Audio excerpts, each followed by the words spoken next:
స్వప్నమందు చెప్పాలి. ఆ భార్యను, ఆ జన్మించినటువంటి యేసయ్యను గాడిద మీద మోసుకుంటూ మరి ఒక వైపు వెళ్ళాలి. స్వప్నమందు చెప్పబడినటువంటి వార్తలు యోసేపు ఉన్నది ఉన్నట్లుగా విశ్వసించి అతడు దేవుని యొక్క ప్రణాళికను నెరవేర్చుటలో ఎంతో ప్రధానమైనటువంటి పాత్రను పోషించినట్లుగా అక్కడ మనము చూస్తాము. కానీ దేవుడు కూడా కొద్దిగా ఆలోచించిండు స్త్రీల విషయంలో. మరి అమ్మాయికి కలలో చెప్తే నమ్ముతుందా, ఈ అమ్మాయికి కూడా స్వప్నంలో చెప్పేస్తే పని అయిపోతుంది కదా అని తలంచలేదు దేవుడు. ఎందుకంటే స్త్రీలు కొంచెం పవర్ఫుల్ కనుక. ఒక్కసారి నా తృప్తి కోసం మనం నవ్వండి. మీరు నవ్వుతే నేను అన్నది కరెక్ట్ అన్నది నాకు అర్థమవుతుంది.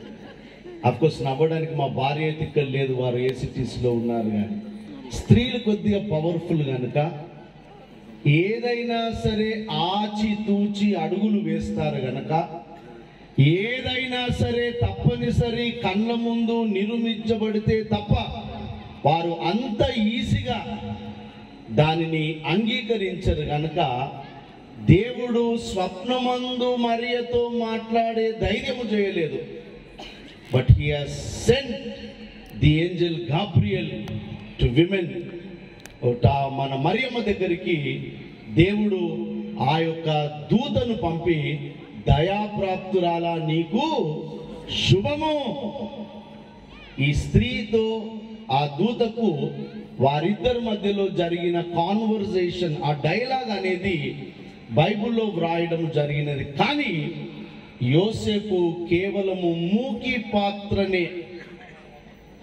మీలో చాలా మంది అనుకుంటారు మా హస్బెండ్ కూడా సైలెంటే అండి, బయట పోయి ఎంత ఎవరైనా ఇంట్లో రాగానే కొద్దిగా అంటే తల ఊపేవాడే. యోసేపు పాత్ర. ప్రియమైన వారలారా, పరిశుద్ధ గ్రంథములో ఒక 4 రకములైనటువంటి గాలులను గురించి ప్రస్తావించబడ్డది.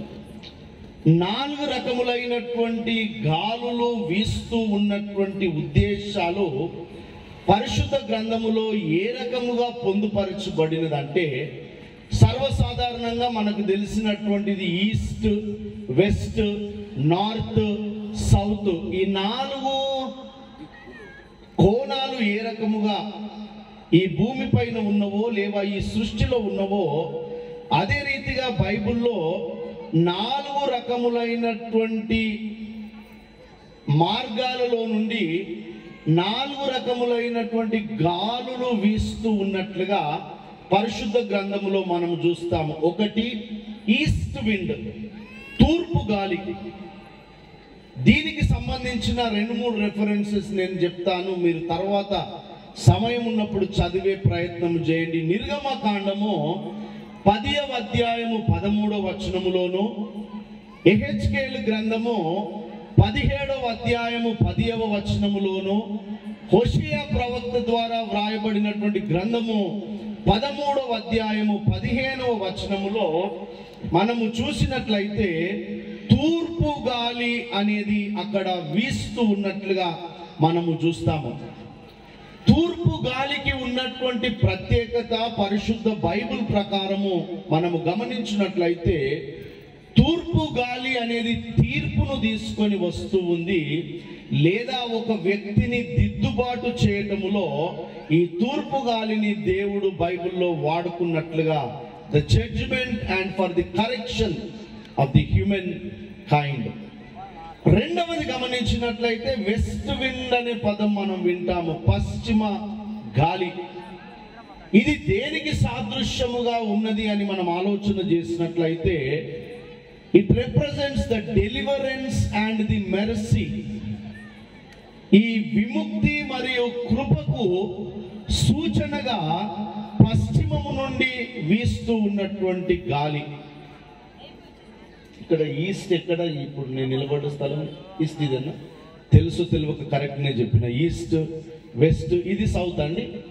సౌత్, అటు నార్త్. రెండవది ఈ వెస్ట్ విండ్ అనేది నిర్గమకాండము 10వ అధ్యాయము 19వ వచనములో, కీర్తనల గ్రంథము 107:29 గమనించినట్లయితే ఇది మానవులకు విముక్తి మరియు దేవుని కృప ఎప్పుడైతే వారి మీద ఆవరించబడుతూ ఉన్నదో ఆ సందర్భములో ఈ యొక్క పశ్చిమ గాలిని దేవుడు వాడుకున్నట్లుగా మనము చూస్తాము. సౌత్ విండ్, మూడవది దక్షిణపు గాలి. ఇది దేనికి సూచనగా ఉన్నదంటే ఓదార్పు, సంపద, ఆశీర్వాదాలకు, కంఫర్ట్, ప్రాస్పరిటీ అండ్ బ్లెస్సింగ్ నకు ఈ యొక్క సౌత్ విండ్ లేదా దక్షిణపు గాలి ఉన్నట్లుగా మనము యోబు గ్రంథములోను ఆయా సందర్భాలలో లూకా సువార్తలో మనము చూస్తూ ఉంటాము.